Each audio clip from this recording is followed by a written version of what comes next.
You know what's really wild?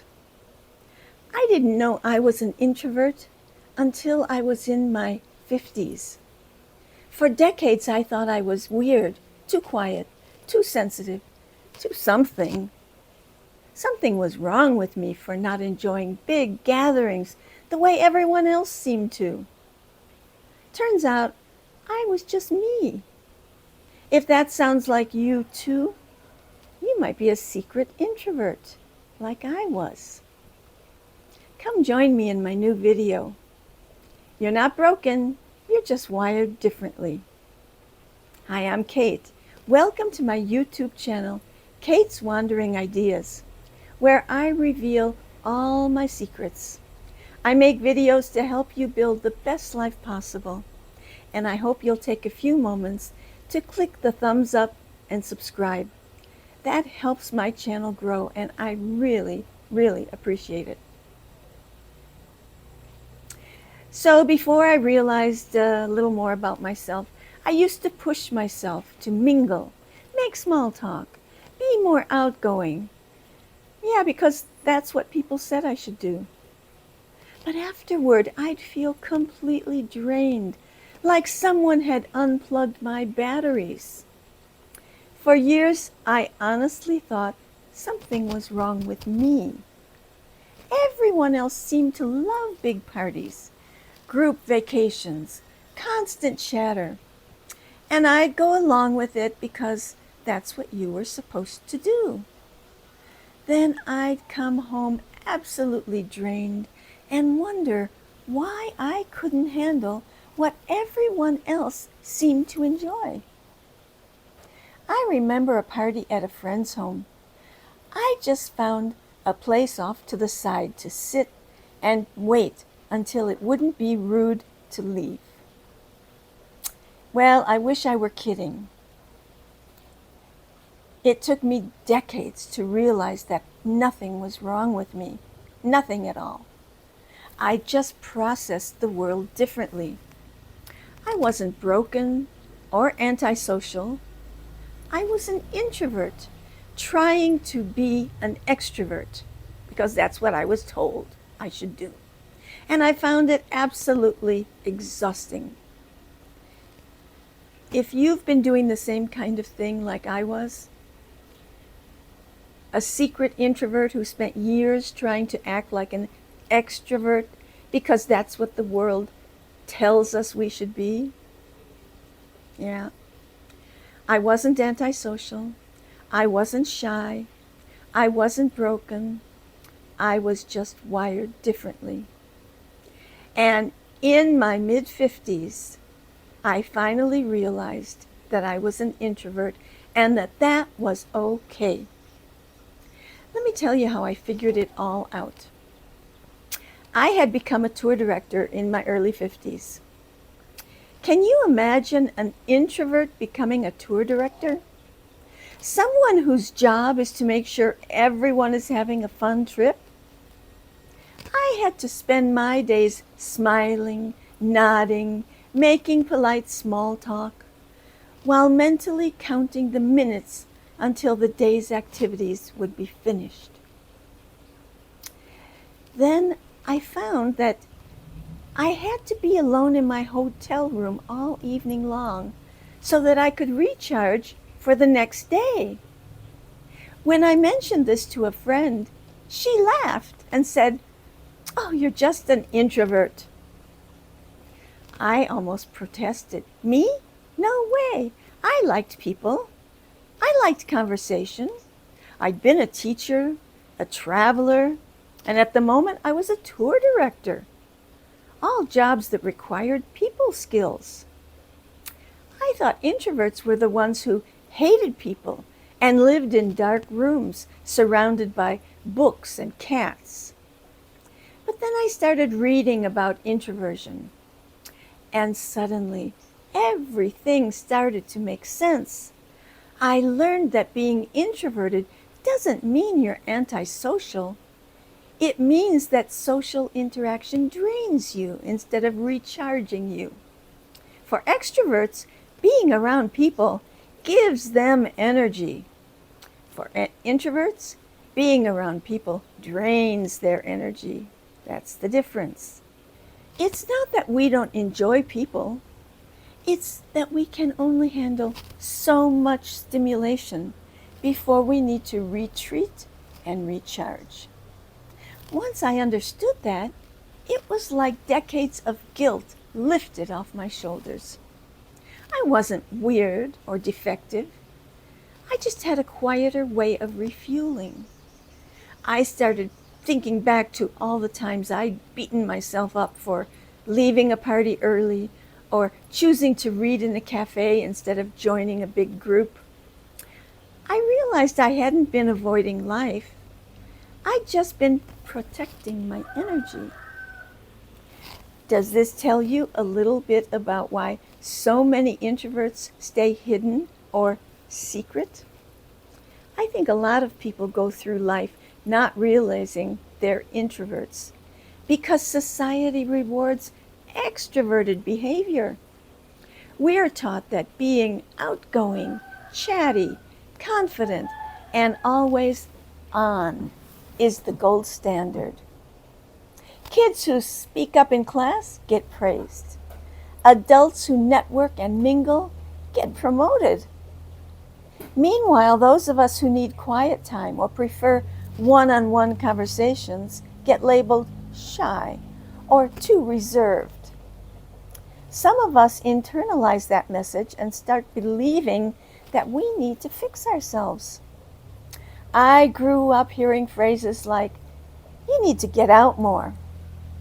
"You'll never meet people if you keep staying home."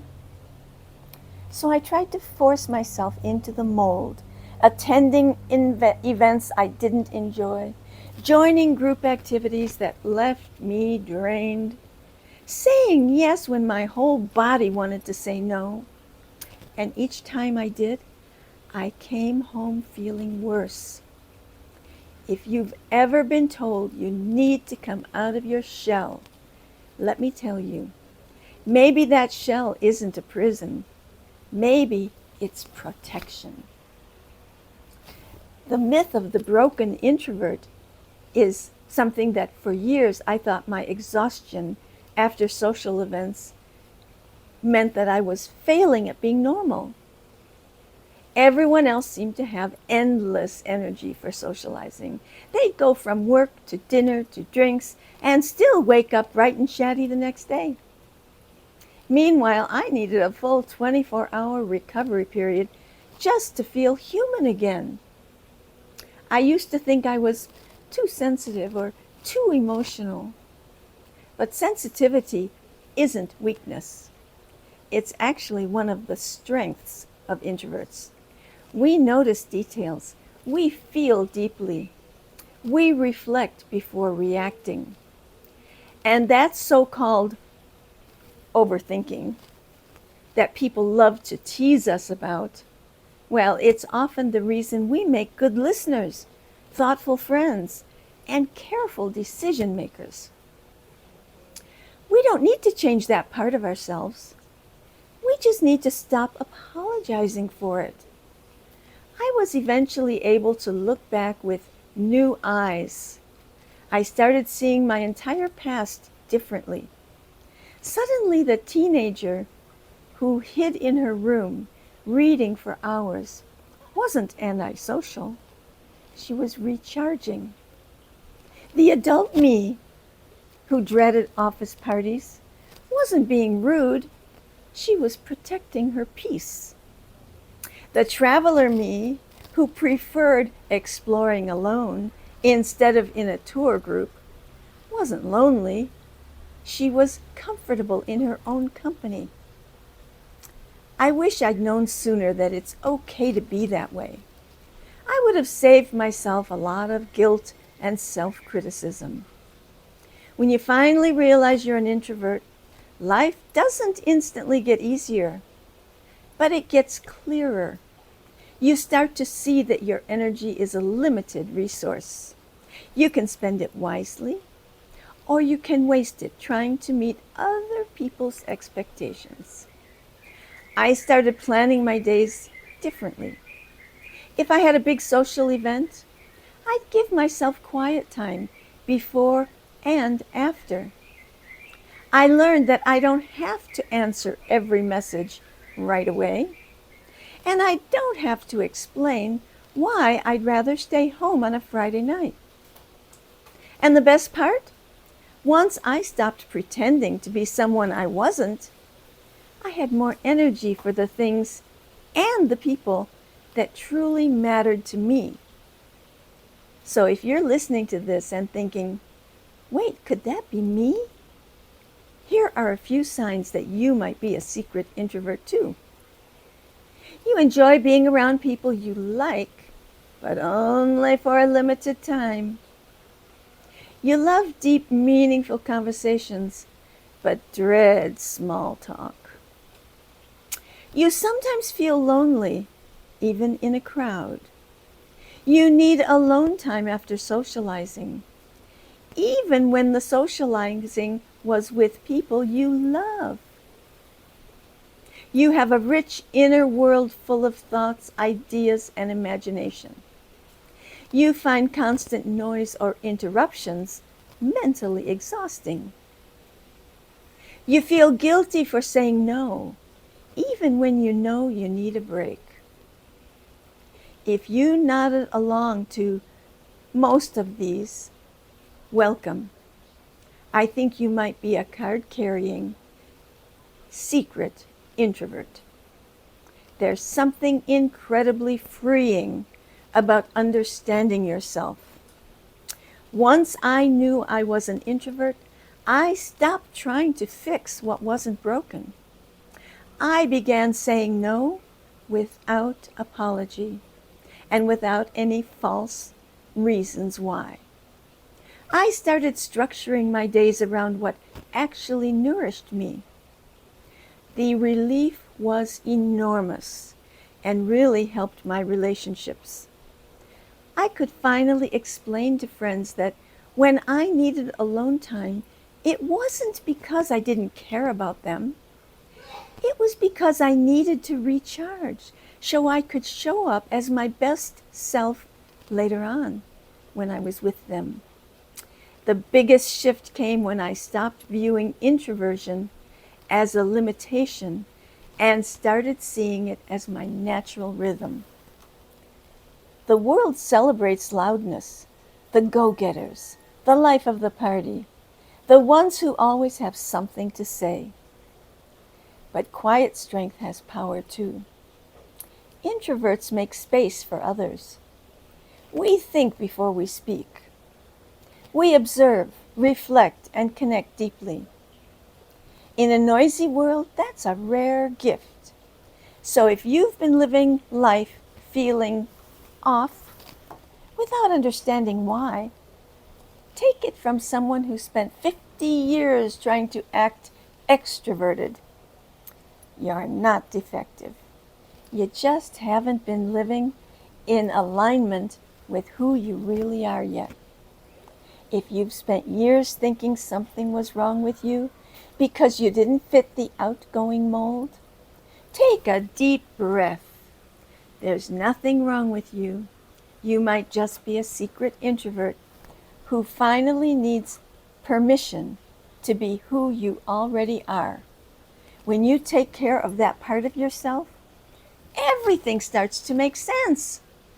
You'll stop fighting your nature and start flowing with it. You'll find energy in the quiet moments and comfort in your own company. And the best part? The people who truly matter will understand and love you even more for it.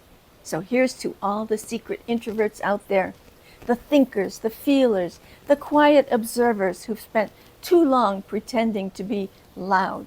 You don't have to perform to be accepted. You just have to be real. Take it from me. Discovering that you're an introvert isn't the end of your social life. It's the beginning of your authentic one. And if this video resonated with you, please give it a thumbs up, share it with another quiet soul, and subscribe for more videos that celebrate life from the introvert side. See you in the next one. Bye for now. See you next time.